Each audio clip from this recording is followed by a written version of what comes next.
Maganda at mapapalang araw po sa inyo mga guys. So nandito naman po tayo sa ating channel at may share lang po sa inyo yung isang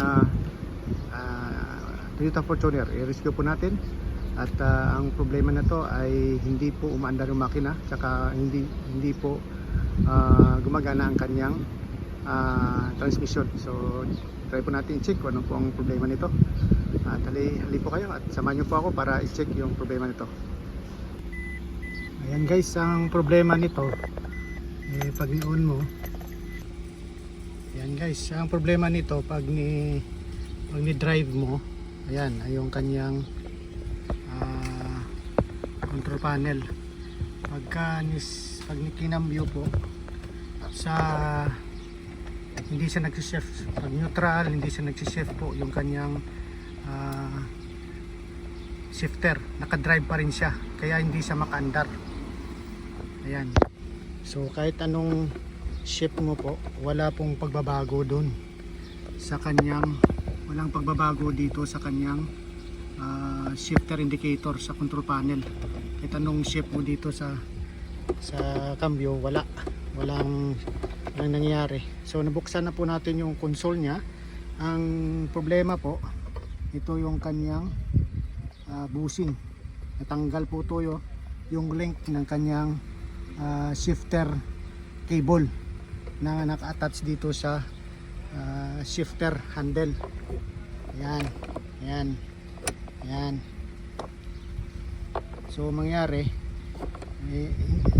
hindi po siya nag-shift dahil tanggal po yung link ng cable. Ito tanggal po siya. Ayan po.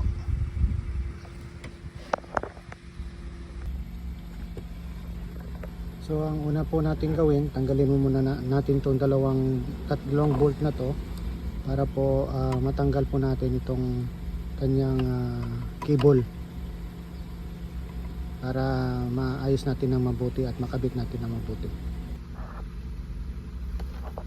Ayan. At natanggal na po natin kanyang cable. Babalik lang po natin to. Ayan, babalik lang po natin. Pero natanggal po kasi po yung bushing dito ay pudpud na, nasira na. So ito yung pagka nag-shift lumalabas po siya dito. So natanggal po. So ibabalik lang po natin dito, saka natin i-cambio ulit. Try natin ulit kung okay na siya. Ayan, tuluyan na po natin na ikabit. So try na po natin i-cambio kung gagana po siya o ano na po yung kalagayan niya. So ayan guys, naikabit na po natin. So try na po natin kung ano na po yung kanyang sitwasyon, kung ayos na po ba. Ayan, so yan po, naka-park na po. So shift po natin sa reverse, neutral, drive. Ayan po, 3. Ayan, so okay na po, function na po siya. So ayan, okay na po. So pandarin na po natin. Ayun, dati po hindi po makaandar dahil hindi po nagsishift yung kanyang shifter. Ang sira lang po ay natanggal lang po yung kanyang cable link dito sa shifter gear. Yan, natanggal po siya dito dahil nasira po yung kanyang bushing. Ayan, so goods na po ang ating ginawa. Ayan po, ayan, reverse, neutral, drive. Ayan, nag-shift na po. Ayan. Ayan.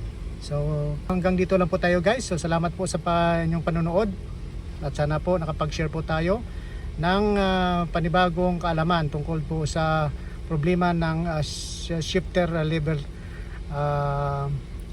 cable po ng Toyota Fortuner 2015 model. So hanggang sa muli po.